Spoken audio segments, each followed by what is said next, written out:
देखो ऐसे तो मैं एक अच्छे खासे अमाउंट का एनिमे देख लेता हूँ, लेकिन ऐसा बहुत कम होता है जब किसी एक सीरीज का फर्स्ट सीजन आने वाला और उसके पहले से ही उसकी हाइप बन रही है, वो भी इतनी ज्यादा कि बात मुझ तक पहुंच जाती है भाई ये फलाना नाम का एनिमे आने वाला है इस महीने। और क्योंकि अब जितना मुझे पता है ना, स्पाई फैमिली की मांगा उसके एनिमे आने से पहले ही बेस्ट सेलिंग की लिस्ट में आती है, तो इसीलिए मैं क्यूरियस था इस शो को चेकआउट करने के लिए कि भाई बात क्या है। क्योंकि मैंने इसका सीजन 1 देख के खत्म किया, तो आई वुड लाइक टू से कि इट इज समथिंग। मतलब कि अगर तुम इसको रियलिज्म वाले पॉइंट ऑफ व्यू से देखोगे तो इसके अंदर कई सारी चीजें हैं जो आपको अब्सर्ड लगेंगी, लेकिन थैंक गॉड ये शो उस डायरेक्शन में तो अपनी एनर्जीज फोकस नहीं करता है। अब तुम में से जिन लोगों को नहीं पता, तो स्पाई फैमिली उर्फ स्पाई एक्स फैमिली ये एक नया एनिमे है जिसका सीजन 1 जस्ट खत्म हुआ 12 एपिसोड के साथ। तुमको अगर देखना तो फिर ये आपको फ्री में देखने मिल जाएगा YouTube channel Muse India Muse Asia के ऊपर, वो भी लीगली विदाउट पायरेसी के साथ, जिसके अंदर अपने को एक क्वर्की और ड्रामेटिक रिलेशन दिखाते हैं तीन एकदम नॉर्मल लोगों के बीच में, जिसमें से एक स्पाई है, एक असैसिन है और एक छोटी सी बच्ची जो लोगों के माइंड रीड कर सकती है। सेटअप वाली बात अभी तक खत्म नहीं हुई, ये तीनों मिलके आपस में एक फैमिली बनाते हैं फेक वाली, क्योंकि वो तीनों के लिए ही म्यूचुअली बेनिफिट करता है। कोल्ड वॉर टाइप का एक पूरा जियोपॉलिटिकल सिस्टम बिठाया गया है जिसमें ये स्पाई और असैसिन का बहुत इंपॉर्टेंट काम है। लेकिन अपन सबसे पहले एक चीज एड्रेस करना चाहेगा कि भाई उनके पास कोई हक नहीं था आन्या को इतना क्यूट बनाने का। नो,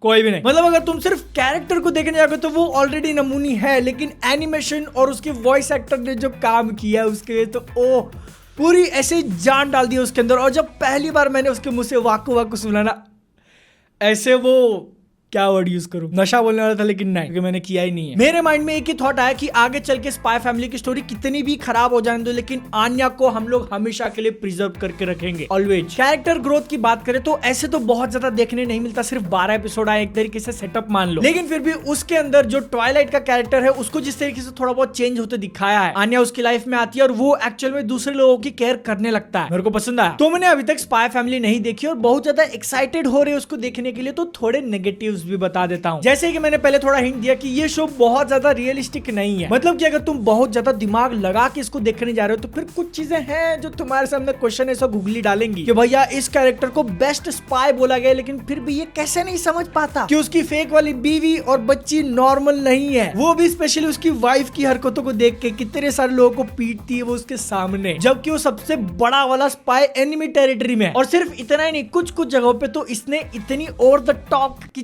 चीजें कर दी है ना, जैसे कि उसकी अडॉप्टेड बेटी आन्या को खुश करने के लिए वो एक पूरा क्या बोलूं नाटक रचाता है। टीवी के ऊपर दिखने वाली एक स्पाई डिटेक्टिव टाइप की स्टोरी वो लोग रियल लाइफ में करते हैं, पूरा एकदम धूम धड़ाके के साथ। और इतने बड़े ग्रैंड स्केल को देख के मैंने बोला ये थोड़ा ज्यादा हो रहा है, मतलब कि उसको बिल्कुल भी फिक्र नहीं है कि एनीमे की नजर में आ जाऊंगा, नहीं। ये चीजें मैंने तुमको अभी इसलिए बोल दी क्योंकि तुमको आइडिया लग जाए कि कितनी ज्यादा गूफी हो जाती है सीरीज कभी कभी, लेकिन उसके कारण एंटरटेनमेंट वैल्यू कम नहीं होती, क्योंकि इसके अंदर का ह्यूमर मुझे पसंद है। ऐसे ही अब्सर्ड चीजों को यूज करके कैरेक्टर्स को कुछ ऐसे सिचुएशन में डाल देते हैं, उनकी कुछ हरकतें होती हैं जिनको देखने में मजा आता है। हाँ, इसकी स्टोरी का जो प्रीमाइस है वो बहुत ज्यादा डेंजरस और सीरियस है, लेकिन मेरे को पसंद है कि ये शो खुद उतना सीरियस नहीं होता और मेरे को उससे कोई प्रॉब्लम नहीं है, क्योंकि अब तुम ही देख लो कोई भी एक दूसरा नॉर्मल वाली सीरीज होती तो सीजन 1 के एंड में वो लोग अपने को एक बहुत बड़ा क्लिफ हैंगर देते, कोई एक इंपॉर्टेंट रिवील जिसको देखने के बाद तुम बिल्कुल भी रह ना सको कि भाई अगला सीजन कब आएगा। ऐसा इसमें नहीं होता है। इनफैक्ट स्पाई फैमिली की ये सारे 12 एपिसोड्स में से जो सबसे बड़ा क्लिफ हैंगर अपने को देखने मिला ना, वो था एपिसोड नंबर 8 में, जिसको देखने के बाद पूरे हफ्ते तक मेरे माइंड में एक ही बात चल रही थी कि वो लोग किस करेंगे या नहीं करेंगे, पप्पी होगी या नहीं होगी। इस क्वेश्चन का आंसर मैं दूंगा तो तुम में से कुछ सारे लोगों के लिए स्पॉइलर हो जाएगा, बट आई डोंट केयर। और मेरे को बहुत ज्यादा निराशा हुआ, ऐसा हफ्ते भर